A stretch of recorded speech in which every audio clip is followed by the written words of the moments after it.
పరకామణి కేసులో సాక్షిగా ఉన్న పోలీస్ అధికారి సతీష్ మృతిపై అనుమానాలు ఉన్నాయని ఫిర్యాదు చేస్తూ ఏపీ కుమ్మర యువసేన నాయకులు పి సుమన్ ప్రజాపతి బొమ్మిన కోటేశ్వరరావు మంగళగిరిలో డీజీపీకి వినతి పత్రం సమర్పించారు. అనంతరం మీడియాతో మాట్లాడారు. పరకామణి కేసులో సతీష్ కుమార్ గారిని హత్య చేసిన వెంటనే శిక్షించాలి. పరకామణి కేసులో We want justice. We want justice. We want justice. We want justice. కుమార్ల ఐక్యత వర్ధిల్లాలి. కుమార్ల ఐక్యత వర్ధిల్లాలి.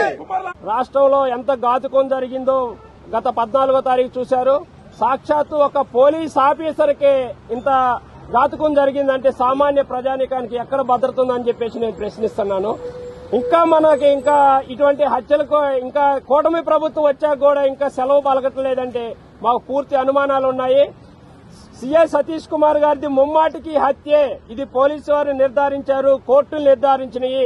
కానీ ఇంతవరకు దోషుల్ని ఇంత టెక్నాలజీ డెవలప్ అయ్యాక కూడా దోషుల్ని పట్టుకోవాలి.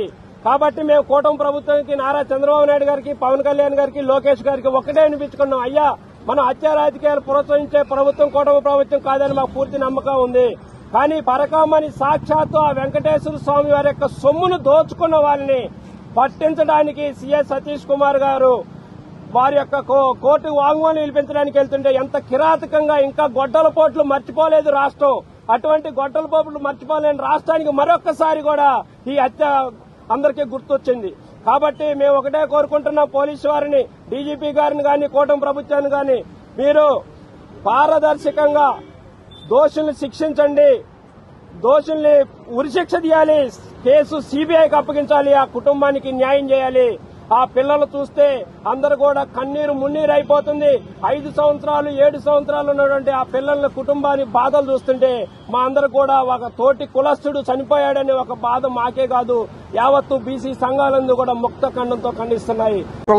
ముద్దుబిడ్డ అయినటువంటి వ్యక్తి పోయిన ప్రభుత్వంలో పరకామణిలో జరుగుతున్నటువంటి డాలర్ల కేసు ఏదైతే అవినీతి కేసు ఉందో, దొంగతనం కేసు ఏదైతే ఉందో, ఆ కేసులో నిందితుడిని పట్టుకుని ప్రభుత్వానికి అప్పజెప్పి అతని పైన కేసుని పెట్టించి ఆ కేసులో ప్రధాన సాక్షిగా ఉన్నటువంటి వ్యక్తి ఈ సతీష్ కుమార్ అనే వ్యక్తి.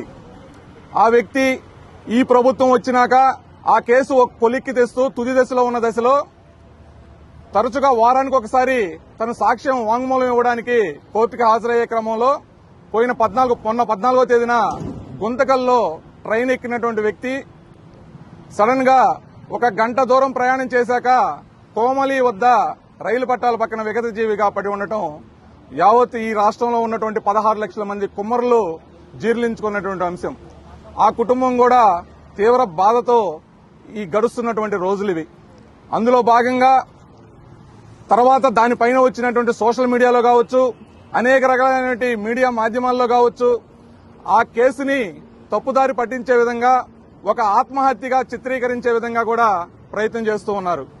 నిజంగా అతను ఆ పరిస్థితుల్లో ఉంటే ఆ కుటుంబం ఈ రోజు వచ్చి ఆ జిల్లాలో నడికోడల్లో నిల్చుకుని సంఘీభావాలు తెలపాల్సినటువంటి అవసరం లేదు, వాళ్ళ బాధను వ్యక్తపరచాల్సినటువంటి అవసరం ఉండుండదు. ఈ రోజు ఆంధ్రప్రదేశ్ కుమ్మరి యువసేన తరపున మేము ఒకటే కోరుతున్నాము, ఈ రోజు డీజీపీ గారిని ఇక్కడ మంగళగిరిలో ఉన్నటువంటి డీజీపీ ఆఫీసులో మేము కలిసి డీజీపీ గారిని కలిసేదానికి వచ్చాము. ఆయన ప్రధానమంత్రి నరేంద్ర మోడీ గారి ప్రోగ్రాం వల్ల బయట ఉండడం వల్ల స్థానిక ఆఫీసర్కి ఇక్కడ ఇచ్చేసి మేము వస్తున్నాము.